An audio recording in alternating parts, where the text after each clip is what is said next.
Welcome to the Mindset Connection podcast, and thank you for tuning in for our 29th episode. If you are new to us, welcome. And if you're not, then you know that I am Jennifer Clearwaters, but I am without my co-host today, Cindy O'Connell. She had last-minute travel plans to go see family, and we know that family is first. So we're going solo today. But if you are joining us again, as you know, in every episode, we showcase everyday people who are doing amazing things in the field of mental health and wellness. But today you're going to get to see how all the concepts that we talk about on every show really integrate into real life and into every industry.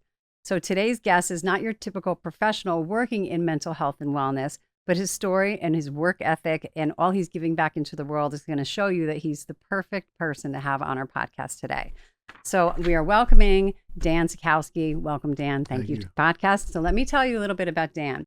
Dan is an entrepreneur, a coach, and the host of the Big D podcast and the Intredidus Podcast. And I just told him before we started filming that I have been watching this podcast and getting lots and lots of great ideas, as have lots of people I know. So if you haven't watched it, please tune in, subscribe. It has really great information no matter what industry you're in. For Dan, at the age of 24, he had already made millions of dollars, but lost it all in the crash of 2007.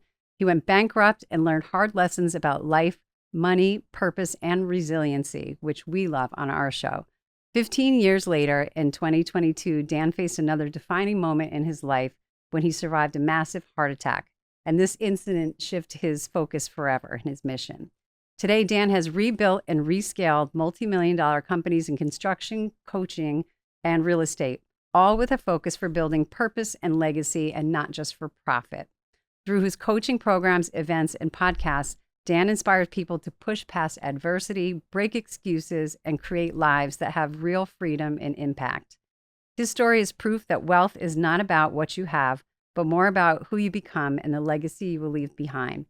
Dan will talk to us today about how he leads and focuses on wealth, freedom, and relentless execution, which I love. So thank you for joining us, Dan. Awesome. Thank you. Every time I hear the podcast, I hear those words and I go, oh, it's so true. So true. Yeah. So thank you for being here. And maybe you can start with telling us your story. How did you become a millionaire at age 24, which I'm sure our young people are going to want to know, losing everything, and how did you get it all back? So I became a millionaire for all the wrong reasons. I chased money. Back in that time, a very popular show on TV was MTV Cribs. Yeah. So you used to see these nice houses, these nice cars, but they'd never told you in the caption that they were all rented for the video. That's right. Right. So you go, wow, this is what wealth is. And you get exposed to something. You go, that's what wealthy people have. And it's about what they have, not what they do. Yes. So you chase something that's realistically not the right thing. Mm-hmm. So early in life, around 16, I grew up super humble beginnings. My family had as much as they could to support us, but they didn't have much. And I knew that I wanted to go out there and break that traditional curse by doing something. I didn't know what that was. Drove by Bon Jovi's house at 16. I remember like yesterday, my dad said, those are rich people, will never be rich. So something inside me said, I want to be rich. I don't like where we are. And if you're okay with that, I'm not. How do I change? Read my first book, Rich Dad, Poor Dad. It fit very well. And then I actually found a rich dad. I had the poor dad. I found a rich dad. Only job I ever had was with this guy, Dave. I worked for about 18, 19 months with him. I was doing construction, learning the trade. And he's the only person in my life who told me he believed in me. He also told me to read Think and Grow Rich by Napoleon Hill. So I wasn't much of a reader in school because I didn't like what school was teaching me. It wasn't anything exciting. And I think as a senior, I had like freshman classes because I could care less. And what I come to find out is that in school, they don't teach you about wealth. They don't teach you about money. They don't teach you about how to be the best version of you. They teach you how to be like everybody else. Yes. And I just knew I didn't want to be like everybody else. And no offense to teachers out there, but like when you go to school from first grade to 12th grade, 13,000 hours you spend in a room and you get taught by average people how to be average. And I don't discredit teachers. We need them, but they can't tell us how to do anything. It's like when you're in college, college professors, they profess, but they don't practice. Right. So you go into business. Most professors who teach business never owned a business. They're reading it out of a book. So how do you learn something if you've never actually held the shovel and used it? So I knew at that point that I had to go out there and do something totally different. 17 years old, started my own company. I had no business doing business. Didn't even come from a business background. Company? Construction what was it? company. Construction. Yeah. Because I went to school like co-op for it and like trade school for it. So I just decided that I was unemployable at this point in my life. I wasn't going to listen to anybody because they didn't have the things that I wanted. Started my first company, scared as hell. But at the end of the day, like, fear creates results. And literally knocking on doors. Hey, I could do this for you. I could do that for you. And You started with little things, yeah, right? little things like decks, windows, doors, all that stuff. By the time I was 21, I had built a house for somebody. Big electrical contractor. I got connected with him, built this house. I had no idea what I was doing. Figured it out. And what's interesting about entrepreneurship is you figure it out. Everyone thinks they need to know. The recipe to success is just getting started. So throughout 21, 22, 23, 24, I made somewhere around $3+ million.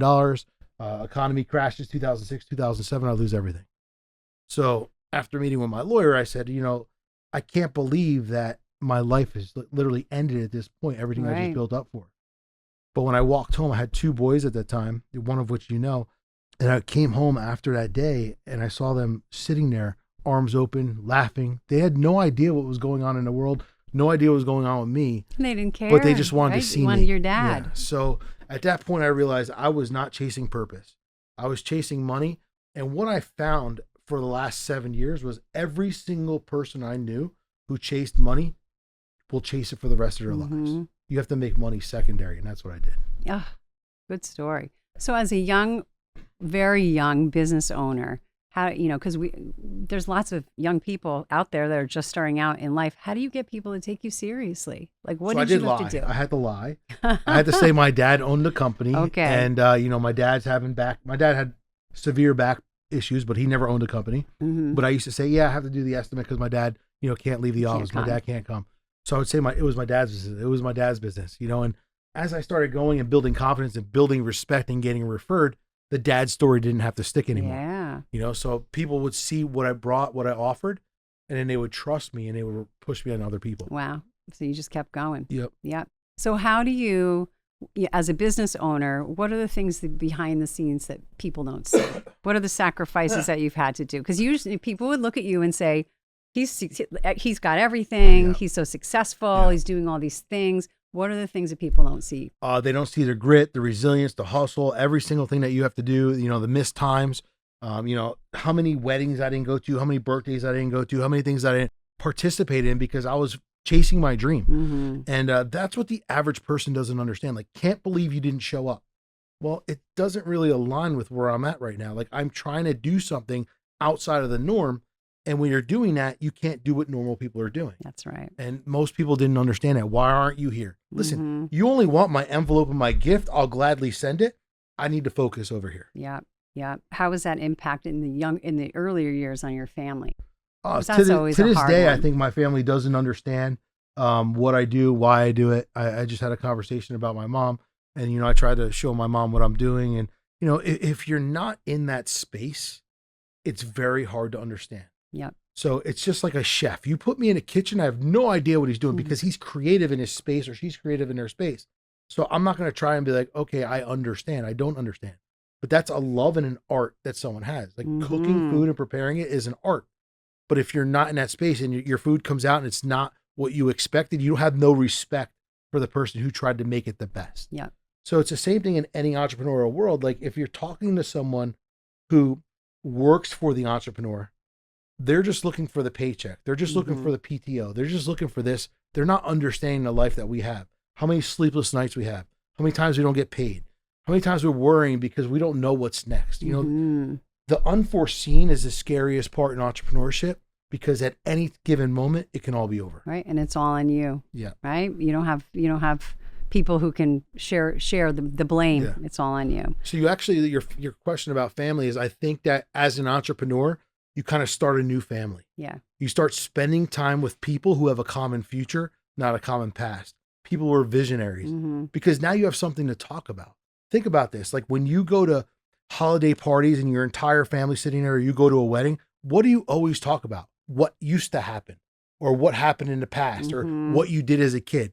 It's irrelevant. Yeah. But when you start hanging out with people who are designed to go to the same places, you start talking about dreams. You start bringing yourself to elevated places where you're not going to have those conversations back home. That's true. We did just talk about this. A lot of times Yeah. families don't understand. No, They don't understand. not at all. So let's talk about what happened to your self-care. What happened with the heart attack, and what was your self-care like at that time? And, oftentimes when we talk about people who've gone through major medical, they look back, they go, sometimes will say like they saw it coming. They saw it coming, but they didn't do what they needed to do. So what was that like for you? So I didn't see it coming.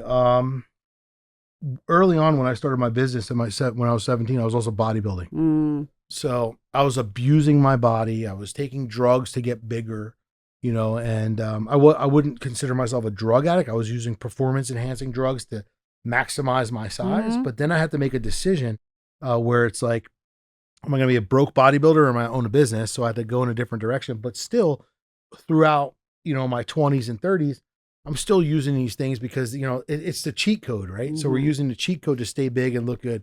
Any guy out there in a gym that looks amazing, whatever, everyone's using it, but it's like not knowing how much to use. And now the doctors are prescribing and you could be, under doctor care, which wasn't something that was big back then. So, and they take an impact, they have an impact on your body. Your heart's your biggest muscle. Yep. So my heart wall grew and I don't remember the centimeters it's supposed to be, but I'm less than half of the centimeters of my heart wall where it's supposed to be. So now that makes your valves work harder. So high blood pressure for probably the last 15 years, but never knew that I had a slit in my valve. And this particular day that I had this heart episode, I was with my daughter. It was probably 90 some odd degrees outside. She wants to stop at Wawa. She wants a soda, so I'll get a soda too. I don't drink soda, but I'll get a soda too. And I'll eat bad. I'll get, whatever Wawa food we can get, so the stress, the heat, not taking my medicine that day, boom, it just causes all these irregular activities in my body. And her mom had just picked her up probably like 20 minutes prior to this. As soon as she leaves, I go numb wrist to wrist. No idea what's going on, but I know it's not good. Pop some aspirin, drink a full thing of smart water, EMT come, like relax. I'm like, what's going on? Am I going to die? Like, you're freaking out. You have no idea. They're trying to control you while you're like, this is my last thing. You were by yourself? Yeah, well, I was in my office. Okay. And at this point, I'm now in the ambulance. That ambulance ride felt like it was 2 hours. Texting my kids, telling them, I'm sorry if I wasn't a good dad. All this stuff, like, you don't know. Your whole life is flashing back. And then you just you get to the hospital and, they have no idea what's going on with you. There's like no sense of urgency in the hospital. It's amazing. Right. But anyway, I come out of this high blood pressure. I come out of this cardiac arrest state and they're drilling me, asking me if I'm doing drugs and all this stuff. I'm not doing anything. Like, I'm just not good. Call my doctor. He'll tell you what's going on. They don't want to call my doctor because he doesn't practice under the same place or whatever that association is. So 3 days in the hospital, literally was just ready to go. Stress test, this, that. I'm like, guys, like, you just need to talk to my doctor, but they don't want to call him. I literally walked out of the hospital. So then I go see my doctor, I go get some testing done. My valve's leaking, all this stuff. So, we just got to watch this and control this. Make sure you take your medicine. Make sure you're doing all this stuff. So I never got to a point where I had to get stents or any of that stuff, but I was at a point where my blood pressure was like stroke level. And like, I was at a point where just a little bit more, I probably would have died. Wow. So what changes have you made? You said that moment, like, redefined everything that you were doing. So at that time I realized, like, I'm really good at making money and I'm really good at losing money. Like, I know how to do this, right? So that's the pendulum of an entrepreneur. Like, you make a lot of money, you lose a lot of money. You make a lot of money, you lose a lot of money. So that's the whole scale of business versus this world that we live in where everyone likes consistency. They like their everyday check. Like, we take risk for reward. Yes. Sometimes we lose, sometimes we win. But you actually lose more than you win. But when the win does come, it's huge. So I said, I'm very good at this. And I promised God, like, hey, listen, if you just get me out of this and make me better, I'll make myself better to be a servant now. Yes. Because if I continue to make all this money and build all these businesses, like, what legacy does that really leave? Like, are people going to tell my grandkids 10 years from ago, like, your grandfather was really good at building businesses? No. I want the impact to be like, hey, what your grandfather did for me and my family and the impact he had and all that stuff, I want that to live on because that's more important. Well, serving is just a different purpose, different purpose. So What does your self-care look like now? It's good. I wake up every morning like 5:36. I journal. I read for probably like the first hour. A cup of coffee, protein shake, and water. Then I go work out. I don't usually get my day started till about 9:30, but all that stuff is ahead of me. Yes. So we're in a rush world, and I was working out back then, but I just wasn't putting everything in line. I was checking my email first. I was allowing the world to identify my day versus me be ready to attack the day. Yes, yes. And you're giving the first part of the day for you. Yeah. First 3 hours before is me. the world of work can get you. I'm not texting anyone. Yes, I'm not emailing anyone. it's such a wonderful routine. That's really great. That is the best routine to start the day for you. So good. So how do you define resilience? Because this is you are a story of resilience. So you just got to really know why you're here. And I think a lot of people don't know how deep their why is. Like, I want to make more money. Just go get another job. I want to do this. Right. How many parents out there say, like, I do it all for my kids? But do you really? How many times do you tell your kids you can't, or I can't afford it, or I won't, or we won't, because you're not willing to do what it takes? So I think resilience is going through the battle no matter what. So one thing that sticks a strike with me is back when I was 17, Think and Grow Rich by Napoleon Hill. When they get the creed, the general turns around to his men, and his men said, hey, we're outnumbered. So he burns the boats. He's like, all right, well, we have no choice. We're not going back. We have no boats. We either win or we die. Yeah.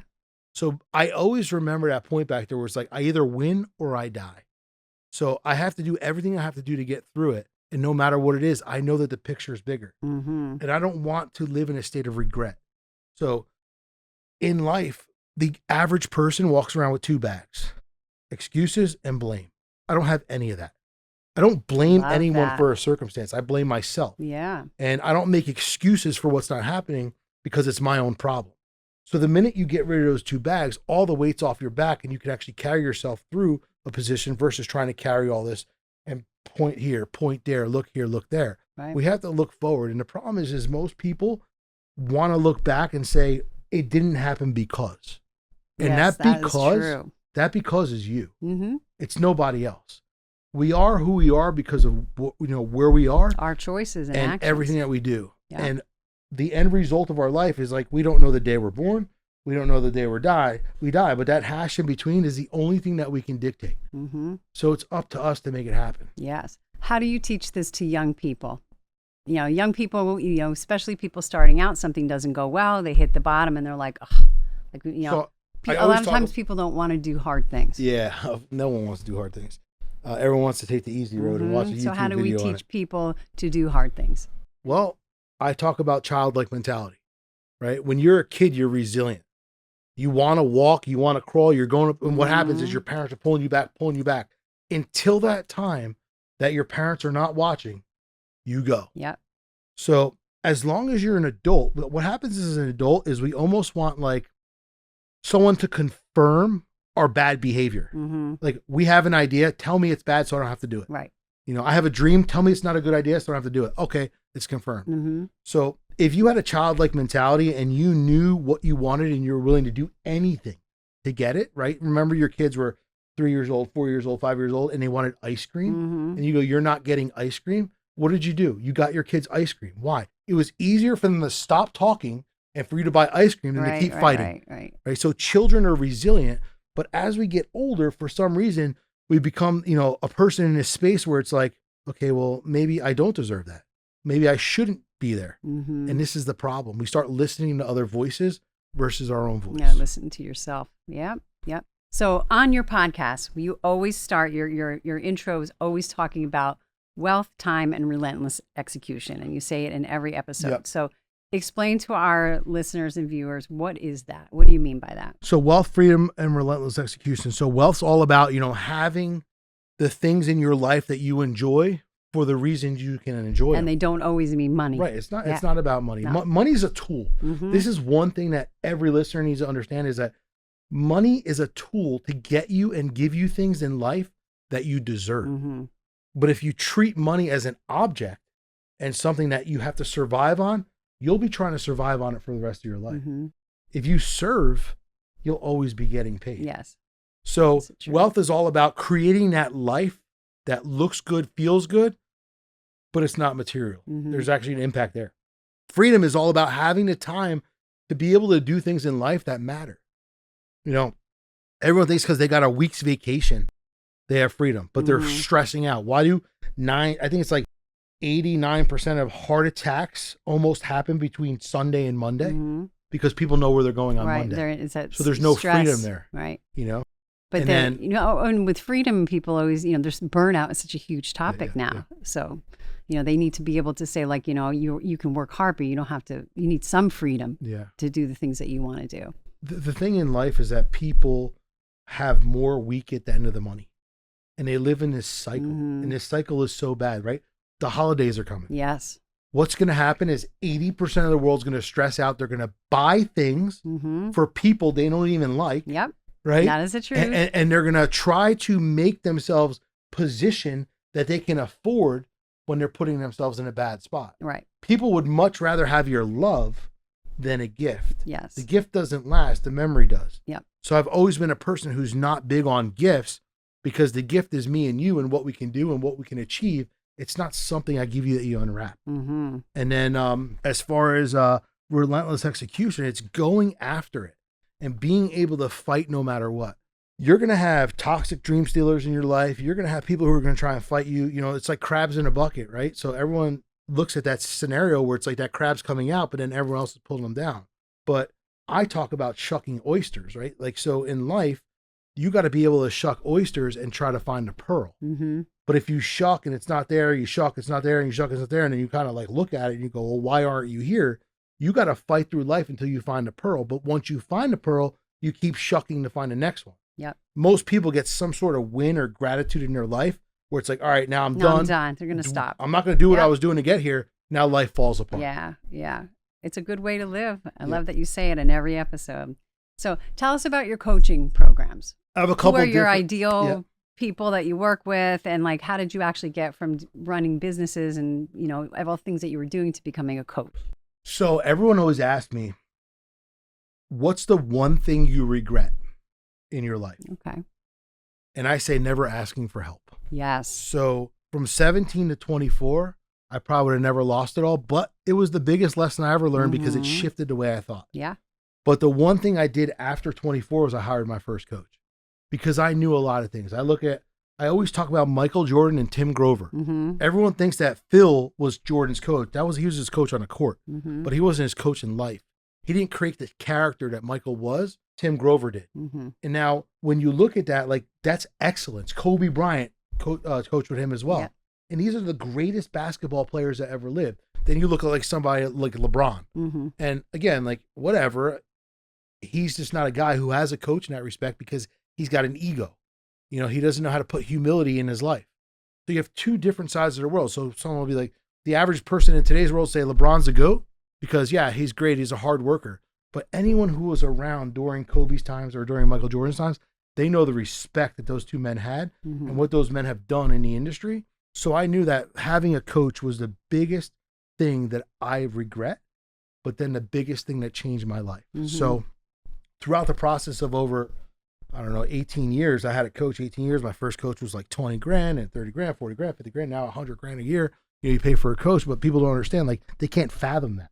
But if somebody's been down the road and you can pay for the mistakes you're not going to make, that's the biggest lesson. Yeah, there you because go. as a business owner, you're either going to pay someone to help you avoid, or you're going to pay yourself, and you're going to pay with losing money. You're going to pay with the things that you're not disciplined in because you don't even know you're paying the pain of the unknown. Mm-hmm. So that's what happened after I had a heart attack. I've been coaching people for years, but like not at the max that I am now. Everyone's always asked for advice. Like, how do I get this? How do I do this? And like you give people advice, but they don't use it. Right. We call them assholes. Yeah. They ask us a Very question true. And they don't do take it. Yes. Right? So I'm like, yes. all right, I won't feel so bad if I charge somebody and they don't do it because I know I brought Right. the value. But Yeah. when somebody has an investment, there's a different respect. Very different. If they're paying for it, they're gonna be more serious about it. Correct. You are So absolutely right. Once you invest in yourself, Mm-hmm. it creates this big change. So people will invest in vacation, people will invest in a car, people will invest in a house that they'll never pay off. Mm-hmm. But if you invest in yourself, it's the best investment you can ever make. 100%. So my coaching goes, I have a couple different things. I do a mastermind where it's a group setting with 15 people who are either, starting off entrepreneurs to people who are making tens of $millions, whatever. I like putting proximity together because the guy who's making 10 million made 500,000 once. So the conversation, you can still learn from each other. Conversation, right? You don't, that was so far ago from this guy, but again, the conversations are so unique. So I hold masterminds in New Jersey and Florida where I get 15 to 20 entrepreneurs max together. I teach on, I kind of look at the common problems. I ask a lot of questions. I find the most common problem between the serial entrepreneur and the starting off entrepreneur, and I teach that for a whole day curriculum. And then I also bring in somebody who teaches processes and systems who allows that. And it doesn't matter what industry you're in. Doesn't matter what industry, because business is the same for everybody. So someone was telling me yesterday, like, I'm in a totally different industry. I don't think you can help me. I go, every business is the same. It's all structured. It's all about how you do it, right? I was talking to a guy today. He just onboarded with me. He's a barber, and he's like, I don't think you can help me. Right, because ideally you would think, like, what do you know about my industry? Yeah, I go, I can scale you and I can show you how to be better at what you're doing and be a master of your craft and let people look at you as the expert or the celebrity in that space versus just another barber, right? So these are things I teach. I also have one-on-one coaching where I work with somebody one-on-one. I bring them in, like in their first 30 days, we spend an entire day together. We go through everything. And then we create a roadmap over the next 3 months. Through that roadmap, we talk every single week, and I keep you accountable to exactly what it is. So we have an end point 12 months from now. I want to make sure wherever you are, we're 3Xing that 12 months from now. It's not 3Xing the investment. It's 3Xing your business and 3Xing your life. It's always just like a little switch. When you're on the stove, that heat difference makes a big difference. And it's maybe something they haven't thought about, right? Or it's fresh eyes, and sometimes maybe even better that you're not in the industry because you can really look at it from an objective perspective. The biggest problem with most business owners is they think they know it all and nobody can do it better than them. What I hear from almost every student or client is that I wish I had another one of me. That's the most clone myself. Right. That's like so egotistical, number one. And it's arrogant to say, because I'm going to tell you right now, I could find someone who's better than you in a minute. Well, and we are all expendable. Yeah. And the world is not going to fall down if we're not here. It's just going to keep on going. Correct. Yeah. So I work with these entrepreneurs, wherever they are, from low level to high level. And we just kind of get in their business, get in their life. First 3 months, though, is the person. Because I can't help your business until I help you. Like, there's just this thing in life where you can't grow anything until you're ready to receive it. That's right. I always say, like, you can't be blessed unless you're blessable. Like, you can't be in that spot it's like hitting the lottery and thinking you're going to stay wealthy. It's not going to work because you've never experienced that. So you're going to be like ruthlessly destroying your life because of a thing that you think is going to keep coming. How do you decide who's an ideal client? Because you Well, probably get people, all kinds of people, like just, sign up or they hear you on your podcast and go, oh yeah, he could help me. a lot of people, most of my clients, I would say, are resisting the fact that I'm good for them because they don't think I can help them. And it usually starts off with like, I'm not really sure if you can help me because you're not in my space. But all right, let me ask you some But questions. there's something that intrigued them by what you said. Let me ask you some questions. And then once you answer these questions, this is easy. It's all relevant. Yeah. So the ideal client is going to be the person, number one, who's vulnerable, because the more truth you speak, the easier it is to teach and help. Yes. Most business owners have too much pride to tell you the real truth. Well, they don't want to ask for help. Yeah. Yeah, because they'll see it as a sign of weakness. Correct. So that's my second program. My third program, I help people who are in construction because that's my big background. That's my biggest program. And I show them how not to be like this residential contractor and how to be a developer and how to make $200,000 to $400,000 per transaction versus like $20,000, $30,000. Wow. But that's easy because they already have the skill. Now I have to shift their thinking. Yeah. It's always like, oh, if I have one more job, but no. We have to take everything you know and bring it to a better place. The recipe's better if you cook it over here. Yep. That's great. Yeah. So it's enough to keep you busy. Yeah, for sure. Yeah, I'm pretty busy. Yeah, that's great. So let's talk about who are your sources of strength. My sources of strength? Yes. Well, number one, God. Every single day, I lean on God. And what's crazy is most people don't understand this, but every single thing I ask him to show me, ask him to bring me, or ask him to guide me, it always opens up. It's wild. And someone was saying the other day on my podcast, like, we search for this thing called God and all, we're not sure. And we just, yes, being a good human is good, but we can't do it ourselves. And every single person out there, thinks that they could do it alone, but you can't. We're not built for doing things alone.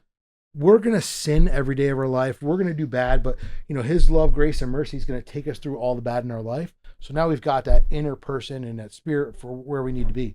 Now it's like, okay, my resource is I have a coach, right? So I lean on him. I'm super vulnerable to him. I was in, over the last 24 months, I was doing well, but not doing well, right? So I'm like, all right, I have some things and challenges, and he's already been through them. So as you kind of climb this success ladder, the pain gets greater. So I feel like every single person wants to look over the mountain, but very few want to, climb up the valley and to the top of the mountain, or they expect you to carry them. Right. No, you again got to do hard work. My next book coming out is called Failing Your Way Uphill. And it's a big boulder. The cover of the book is a big boulder, and it's a guy pushing a boulder up, because the only way you get to the top is by pushing, not carrying. Yeah. That's you got to release and just put it in front of you. When is that book coming out? So I have 2 books coming out. Another book's called Never Broken. It's actually a clothing line I'm launching as well. Both of those books should come out sometime in 2026. That's great. So I understand the method. Everyone wants to write a book, but the book doesn't ever go anywhere. And people don't understand why. Number one, everyone's like, I could write a story about my life. Nobody cares about our life. Number one, they don't care. They want to know the value you bring to the market. Then they'll care about your life. That's true. So I said, I need to take my Instagram following to 100,000+. Done. I need to take my YouTube following to like 50,000. On my way there. As soon as I have that, what do I have? I have an audience. Yes. Now I launch my books to my audience. My audience helps promote it, and I could become a bestseller and get known in the world. So your book is a tool. So I think everything I do, I speak on stage, I do podcasts, that's all a tool. And my book will be a tool to bring coaching clients, because that's the end result, helping people. So all these things are just tools. So my books are just tools. And you can't look at a book as like, oh, it's going to be something that you're going to make a ton of money off. Just like podcasting. Right. Podcasting costs you money. It does cost money. How many people say, oh, you're going to do another podcast, or why do you do podcasting? Well, if I can help one person every episode, I've done my job. Exactly. Yes. So it's that about is the a value. misconception. People think you're going to make a lot of money podcasting and a lot of money on a book. Yeah, because they look at Joe Rogan. Nope. So tell us about the podcast for people who don't know. What are they about? Who are your guests? What's the focus? 2 different podcasts. So the Big D podcast is a solo podcast. Like you said, talk about wealth, freedom, relentless execution. That podcast is mindset based to help any single person who feels stuck every single episode. One came out today about men being men, because we do not have strong men in this world anymore. And the worse it's going to get if people don't change. So it talks about why men need to show up. But, other episodes talk about business, talk about whatever. Then the other podcast is called the Intredidus Podcast. That's the Latin word of fearless. So we bring on anyone who's done anything significant, meaning impacted change, done change, became someone who's impacted others, business owner, athlete, whatever. And we talk about the fear base behind it all and how that fear actually motivated you to be your best self and how you continue to fear. Because again, question you asked earlier was like, people see all the success, but they don't see the fear. Right. So are you using the fear as a motivator, or is it holding you back? Most people who are super successful use the fear as a base to realize that, like, hey, if I'm scared of this, that means there's something bigger on the other side. I got to jump into it. Yeah. And things keep us up at night. So we talk about that. The next generation of whatever it is that you do, how do you help that next person do what you're doing and just get off the edge? So we kind of base it all on that to help the next entrepreneur become an entrepreneur. Because interesting. I think entrepreneur is a word, and people get pissed off when I say this, but I don't really care. I think entrepreneur is a word that's tossed around, but most people are not entrepreneurs. They're wantrepreneurs. They want to do something, but because they have a business and they have a book, but they're not really succeeding in any, they're an entrepreneur because they're multitask. Or they have the real estate license and they have a job. Well, because I'm a realtor, I'm an entrepreneur. You're not an entrepreneur unless you're impacting. An entrepreneur is someone who impacts. and is doing things that is creating things for long term. Mm-hmm. But because you have, 5 eggs in a basket and they're all kind of like moving a little bit, that doesn't make you an entrepreneur. No. So the value, one of the guys who was at my, I had a big event the other day. One of those guys who was there, he asked a good question. He goes like, is it better? I have all these ideas to open up all these businesses. No, because you're going to struggle. If you can't master one, you'll master none. Yes, that's so true. you got to master one. And once you become good at something, now you can go to the other lane and do what you got to do. Mm-hmm. But so many people, as soon as something's about to break, they're going to start the next thing. Why? Because they just watch a TikTok or a YouTube or something where someone was doing that, and I'm going to do that now. Yes. They lose their focus. Mm-hmm. An entrepreneur is someone who's focused to succeed in a lane and be the best. Right. Stay the course. Then diversify to the next level because they've already beat that challenge. Yeah, that's good. Great. Something to think about for sure. What's a takeaway that you'd like our listeners to know? Something that they could learn from you today. Well, I think, life's not over till it's over. Mm-hmm. And the average person from the age of 30 to 50 believes life's over, believes that this is it, right?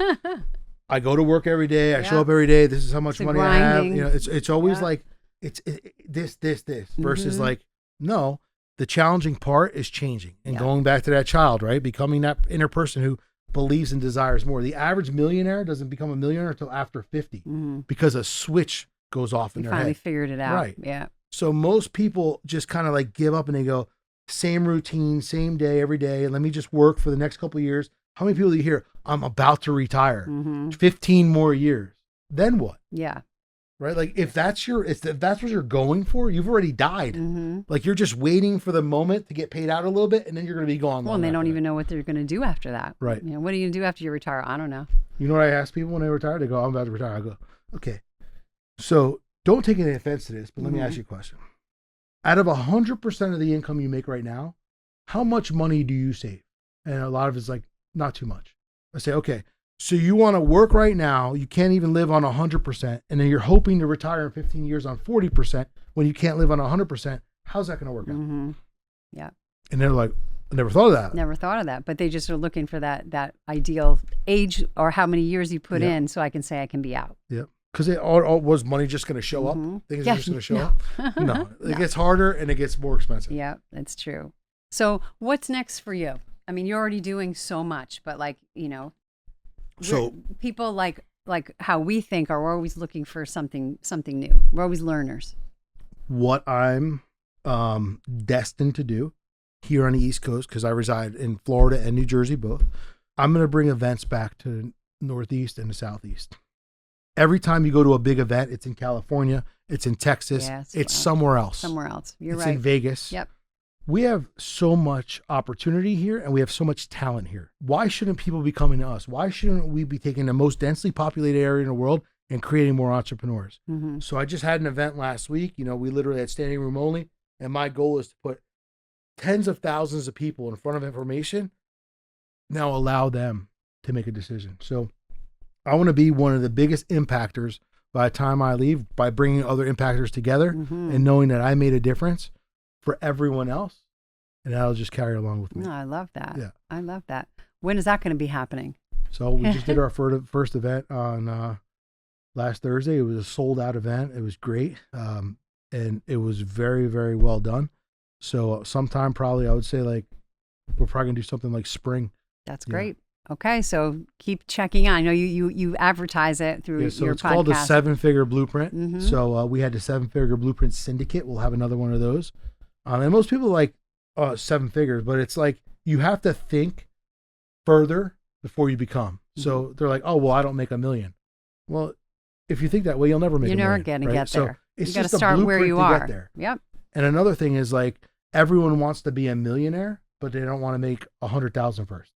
No. So we teach the process of how to take the bottom of the world and make your funnel so much bigger. And it all starts, no matter where you are in life, we all have to grow through that process. So I have the 7-Figure Blueprint Mastermind, 7-Figure Syndicate, and everything's going to be based on that because 8 figures is out of reach for most people, but 7 figures is easy. If you can make $500,000, you can make $1 million. It's easy. Yep. Well, you need patience and you need hard work. Yep. and some guidance. Yeah. So, okay, so that's going to be great. So bringing things back here so people don't have to travel Correct. as far. That's wonderful. Okay, so here's some questions that Cindy usually asks our guests, but and she's not here, I'm going to ask you. How do you view failure? We need to fail, right? So Yes. every single person who's ever worked out has failed. You take your muscles to failure and exhaustion, that's how they grow. That's how they grow. Your mind is a muscle. It has to fail, has to get exhausted. You got to say enough is enough to be able to go to that next spot. Yeah. So we're going to fail more than we succeed, but people look at failure as it's like such a bad thing. Right. Failures are lessons that teach us who we don't need to be, number one, or how we need to change. Mm-hmm. So when we look at failure, we have to say, okay, how can I grow through this or from this versus why am I going through this? Yeah, I love that. It's a different process. And I love that you relate it back to working out and exercise. So true. Okay, what are your 3 most important strengths? Just the first 3 that come to mind. Well, resistance, grit, and I have a burning desire to win at everything I do in my life. But it's not winning in competition. It's winning on becoming a better version of myself. Yes, I love that. Wonderful. What's going well in your life? We always talk about the power of journaling and gratitude practice and, making your brain more positive by focusing on things that are going well as opposed to everything that's not going well. Yeah. So I think most people, when they pray or, talk to whoever they talk to, they always pray in a time of needed strength. Mm-hmm. They don't ever pray in a position of gratitude. Yeah. So every day I journal, I talk about 3 things I'm grateful for. That's how I start my day. Me too. Because at the end of the day, we're always going to have bad, but you pray for strength during the bad and you pray for guidance during the good. Yes. Right. So as far as what I believe, what was the question as far as what's going well? What's going well? So sorry, I went off on a tangent. Okay. Well, my family, everything is well with my family. I was going through a rough time for a long time. I asked God for direction and guidance, and it took 4 years, but you stay on the course. And I think a lot of times people put an expiration date on things. There's no expiration date. Whatever you have to do to get to wherever you need to be, you just got to keep trucking, keep going. Yep. So my family life's going well. Business is going well. My relationships with people are going well. The proximity of people over the last 3 years that I've connected with, I've been connected with people who've made tens of millions of dollars throughout my time. Mm-hmm. But the level of heart and struggle and attitude in a positive way of the people I know now is totally different. So I think like when you change and you become the change you want to see in others, you start attracting those people. Yes, that is true. And now you just start to live in this different space. You're putting different energy out. Yeah. You'll attract people back. It's good. So there's so much going well. There's always something good in every day. That's for sure. So for people who are hearing this and going, I need to check this guy out, I need to find him, how can people find you? What's the best way that they can find you? Number one best way to find me is going to be Instagram. That's my most active platform. I do all the interacting there. I mean, I'm on the other ones, but Instagram is my hub. Big Dan Official on Instagram. If dansachkowsky.com or Big D Coaching, I have a couple different outlets. Big D Coaching /1-on-1, Big D Mastermind. But I would say everything is on my Instagram. You can find me that way and connect with me. If you message me, I'll message you back. If you have a question, if you're watching this episode, if you're going through something, like I'm going to answer you. I'm going to tell you, and I'm going to give you value. I'm a person who believes in giving someone so much value for free that they now want to be around you because you've helped them get through their hardest time. I have people who've hired me after a year and a half of me just pushing them. Now they're ready. And I go like, okay, I don't need money, man. I just want to help you be your best self any which way I can, because I know like that's the way a servant is. I love that. Yeah. That's wonderful. So if you're listening out there and you feel like you need to check Dan out, please do. His podcast is great. I'm telling you, you'll definitely learn something in every episode. But thank you so much for coming on. This was great. We were saying we took months and months to get you here, but we really appreciate it. And thank you for tuning in for another episode of the Mindset Connection podcast. And like Cindy always says, remember to pause, breathe, and then respond, and always do hard things. Thank you.